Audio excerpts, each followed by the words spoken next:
Opinion Pahalgam, Operation Sindoor, and the rise of New India. There's a famous quip from the Spider-Man movie that's often quoted: with great power comes great responsibility.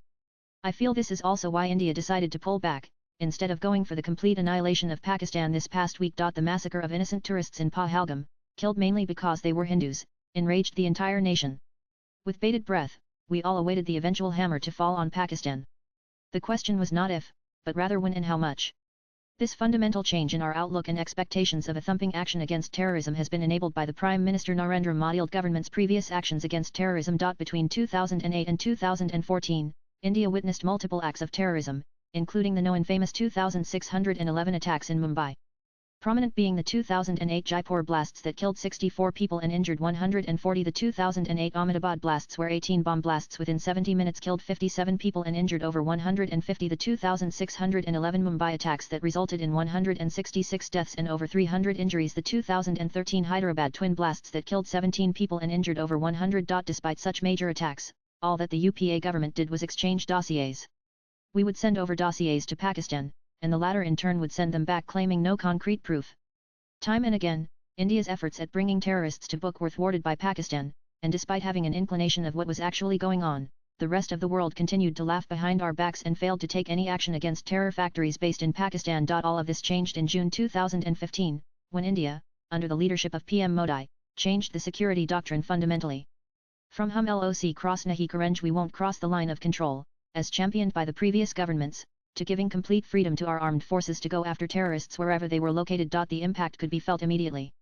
India's armed forces, inspired by a decisive Prime Minister and fearless military leadership, went after rogue elements across the borders. First in Myanmar, then multiple times in Pakistan. Terrorist attacks in Chandel Uri, Balakot, Pulwama, and now Pahalgam saw the Indian forces respond by attacking and destroying terrorists in their hideouts. Despite this, it is apparent now that most of the world, including Pakistan, had failed to truly gauge the steely resolve of our government and the nation in dealing with terrorism and any attempts at destabilizing our nation. Their misadventures continued in the form of terrorist incursions into India. Though sporadic, Pakistan sent a steady stream of terrorists who attempted to infiltrate into India. They took measured steps to further their doctrine of death by 100 cuts for India, but Pahalgam was a step too far. Instead of rushing in with a retaliation, our government and security forces took their time to identify and locate major terrorist training camps and launch pads, which had been the fulcrum of their terror operations against India. On the night of May 7, as the rest of the nation slept, Operation Sindoor was launched. Our forces rained hell upon the terrorists in places they considered their safe haven. In a simultaneous attack, 9 major terror hubs in Pakistan were attacked. Markaz Subhan al-Bahawalpur, terrorist Masood Azhar-led Jaish-e Mohammed Jem headquarters. Markaz Taiba Murkid Kalashkar Taiba Letzarjal, Tehrik Kalan Jem Mermonajoya, Sialkot, Hizbul Mujahideen Markaz al-Hadith, Barnala let Markaz Abbas, Kotli Jem Maskar Rahil Shahid, Kotli Hum Shawainala Camp, Muzaffar let and Sidna. Bilal Camp Muzaffar Jem. These camps housed terror factories that have been churning out terrorists for over 30 years, all Pakistan-based and Pakistan-sponsored terror organizations. True to their character, Pakistan, aided by China and Turkey, responded by attacking civilian areas in the border regions of Jammu Kashmir, Punjab, Rajasthan, and Gujarat, and they also dared to attack our military installations and air bases.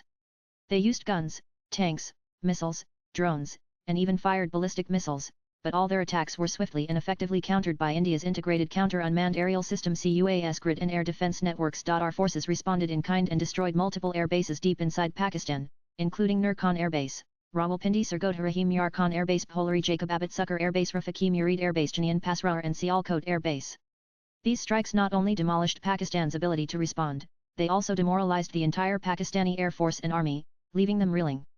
It is this basic fact that caused Pakistan to call for mercy, with Pakistan's Director General of Military Operations, in a 3:30 p.m. call to the Indian DGMO on May 14, 2025, requesting a ceasefire. Swipe left for next video. Operation Sindoor has showcased India's military prowess to the world, besides shattering Pakistan's defences and dignity. India's latest air defence systems have proven their worth, capable of withstanding even ballistic missile attacks, underscoring our military superiority on the global stage. This is why the Indian defence stocks have started to skyrocket. India has maintained the suspension of the Indus Water Treaty, and the United States has also acknowledged India's revised war doctrine, which declares any future terror attack will be treated as an act of war, cementing India's unyielding stance against terrorism and its emergence as a formidable global power. Raju Baista is the Member of Parliament and BJP national spokesperson. Views expressed in the above piece are personal and solely those of the writer. They do not necessarily reflect NEWS18's views. Latest blogs.